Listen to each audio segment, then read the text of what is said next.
In the spring of 1991, a woman vanished in Daegu, South Korea without a trace. 2 weeks later, she was found, buried in the forested slopes of Palgongsan Mountain. But this wasn't just a murder. The way her body was left, the parts that were taken, and what was done after death, it all pointed to something far more disturbing. And yet, no arrests were ever made. No answers ever came. This is one of South Korea's most haunting unsolved murders, the Palgongsan Mountain Caddy case.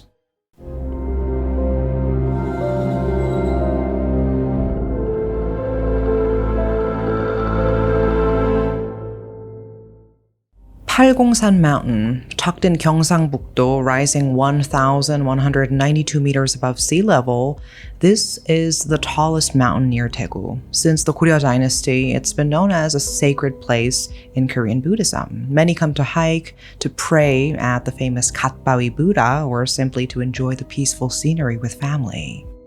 No one imagined something horrific could happen there. It was Thursday, May 9th, 1991, around 6:20 p.m. In the area known as Dundokmigol, nestled along the slopes of Palgongsan, a woman named Kim, then 40 years old, had gone up the mountain with some neighbors to forage for wild greens. Wanting to gather a bit more than the others, she strayed deeper into the woods, way too deep, and that's when she saw something. Something white sticking out from a mound of dirt. Curious, she walked over to take a closer look. What she found stopped her in her tracks. Half buried in the earth was the shape of a human body. At first, Kim thought it might be a mannequin. Who would expect to find a corpse in such a remote part of the forest? It wouldn't be strange to assume someone had dumped garbage out there. Anyone would have thought the same. But as she stepped closer, a foul, putrid smell hit her, sharp and unmistakable. Her instincts took over. She realized immediately this was no mannequin. Parts of the face, chest, and feet were exposed above the soil. The rest of the body was naked, half covered in dirt. Horrified, Kim and the others screamed and ran back down the mountain. In a time before cell phones, they had to rush to the nearest police station. When police finally arrived at the site, they confirmed the unthinkable, a body deep in the woods of Palgongsan Mountain. But it wasn't just a body, it was mutilated.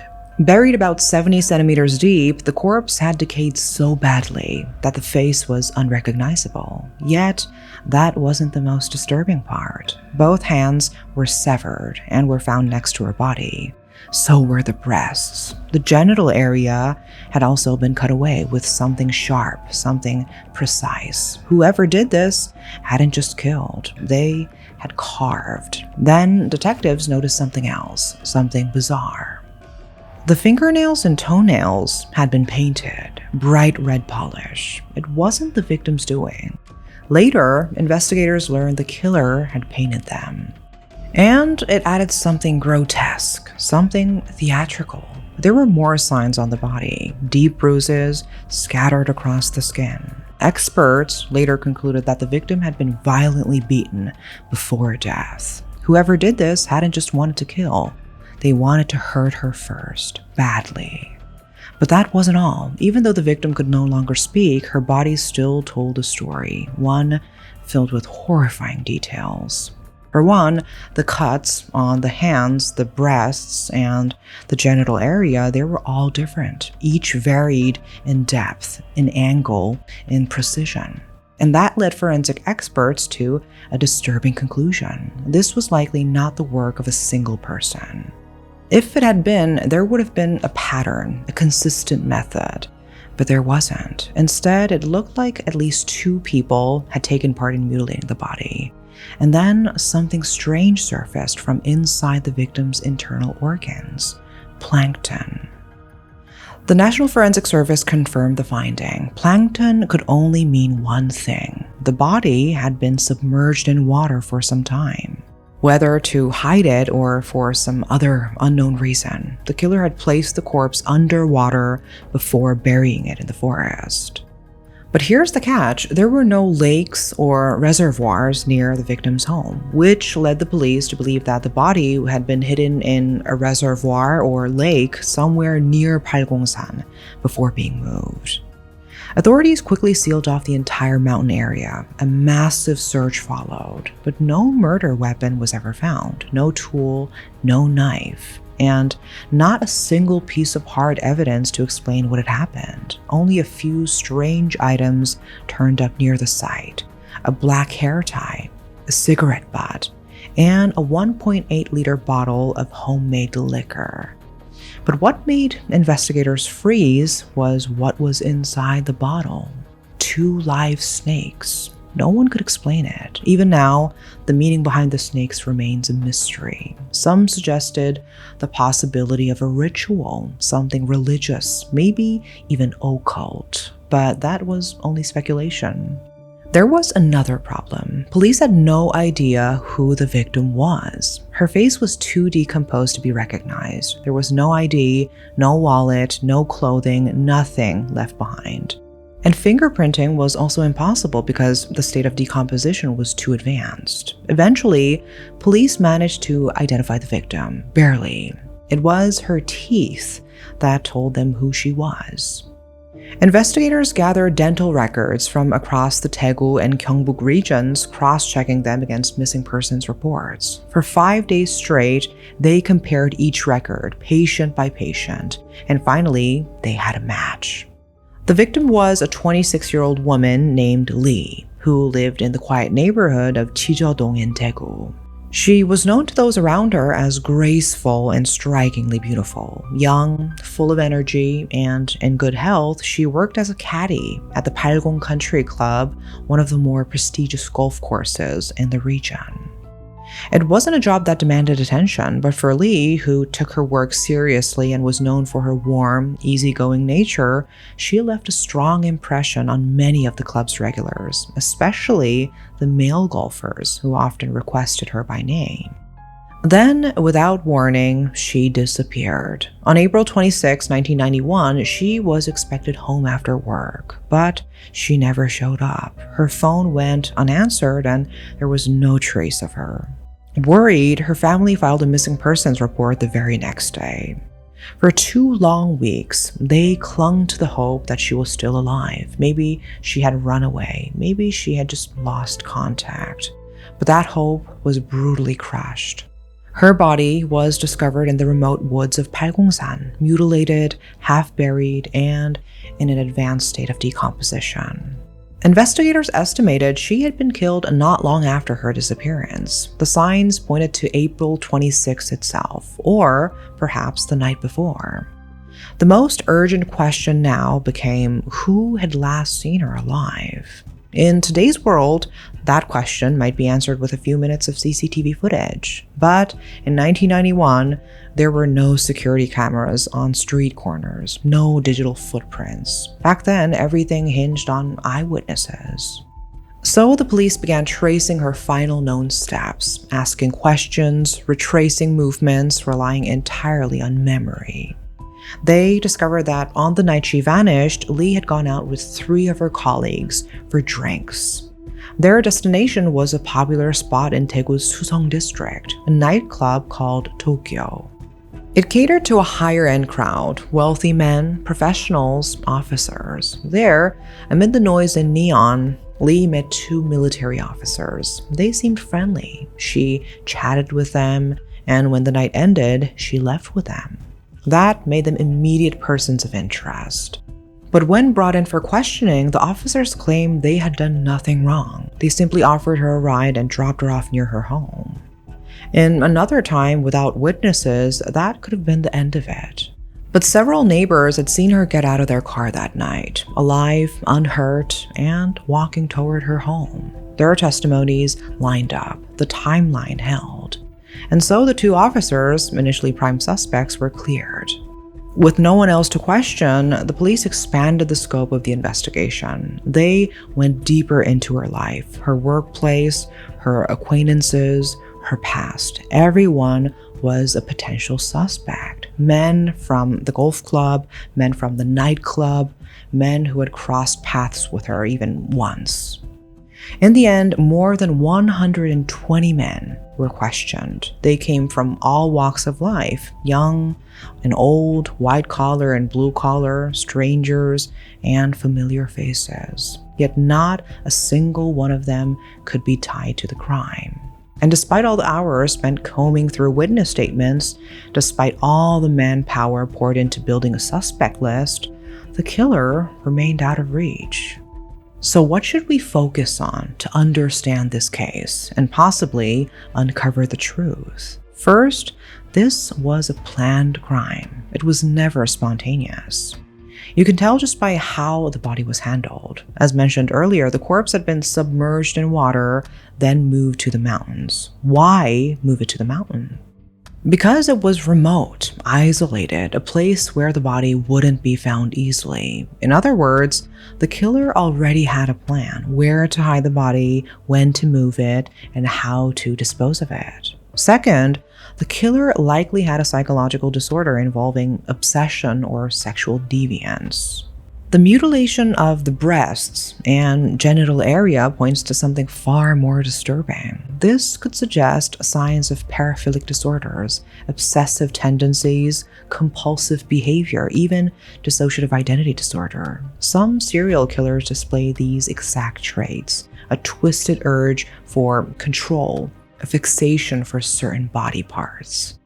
And then there was the red nail polish added after death by the killer to decorate her, to stage her. This kind of behavior, what psychologists call post-mortem decoration, had been documented in the profiles of certain killers. Take Ted Bundy, for example. He didn't stop after the kill. He bathed some of his victims, combed their hair, even applied makeup, treating their lifeless bodies as if they were still alive, still his. In this case, the act wasn't as elaborate, but the intent may have been strikingly similar. The red nail polish applied crudely to the victim's fingernails and toenails weren't part of her usual appearance. It wasn't neat or deliberate. It looked rushed, almost smeared on. But that detail alone, someone painting the nails of a corpse, tells us something disturbing. This wasn't just murder, this was corpse beautification, and that has very little to do with aesthetics.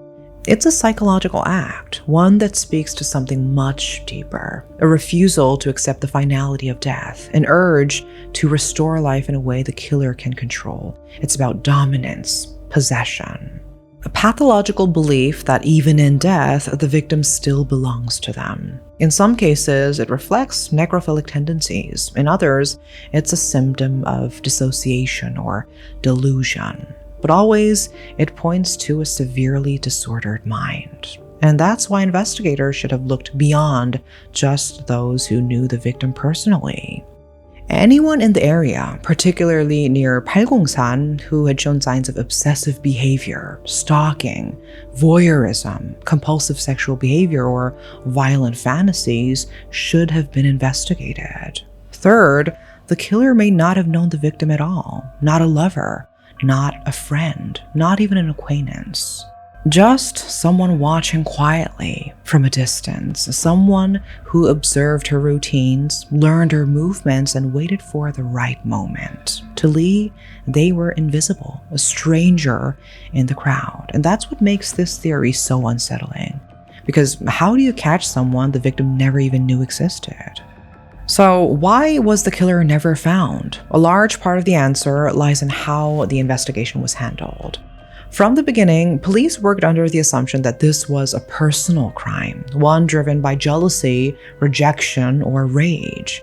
They spent critical time digging deep into Lee's relationships and social circle. Over 120 men were questioned: co-workers, clients, nightclub acquaintances, casual flings. But despite the exhaustive effort, no clear suspect emerged. And by the time they began to consider the possibility of a stranger, someone who had no relationship to her, no prior interaction, precious time had already been lost. And then there's the location, Palgongsan. It's not the kind of place a stranger would randomly choose to bury a body. It's fast, it's remote, but also popular with hikers and visitors. To find a hidden spot, one away from all foot traffic, would take knowledge, familiarity. The killer must have known that mountain well. Either they lived nearby or came there often. That was the fourth clue. You don't pick a place like that unless you're confident it won't betray you. And that's what's most tragic. Even with all these leads, the case slipped away. At the crime scene, investigators did recover a handful of curious items, clues that might have in time led to a breakthrough. The black hair tie, the 1.8-liter glass bottle of herbal liquor, unremarkable at first glance until they discovered 2 live snakes sealed inside, and a few cigarette butts scattered in the dirt nearby. These were the fragments of evidence left behind by someone who had clearly taken steps to cover their tracks, but not all of them. There was a chance, just a chance that these objects held answers. But then came the mistakes, critical ones. Some of the evidence was collected carelessly, without proper protective gear. No gloves, no contamination control. DNA, fingerprints, if they had been there, were easily smudged, overwritten, or lost entirely. The cigarette butt in particular was believed to be the most promising piece. At the time, DNA analysis from such items was not yet standard practice in Korea. The technology existed globally, but the local forensic infrastructure was still underdeveloped. Even so, the cigarette was preserved for future testing once science caught up.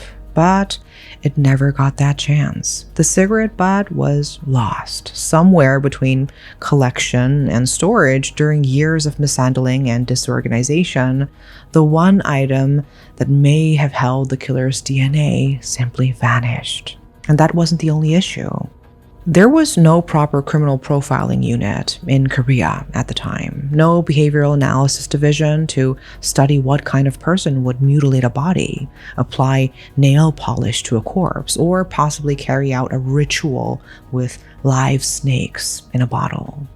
The police were dealing with a killer unlike anything they had faced before, someone with the hallmarks of a sexual sadist, a psychopath, or worse, and simply they didn't have the training, experience, or resources to pursue that kind of suspect.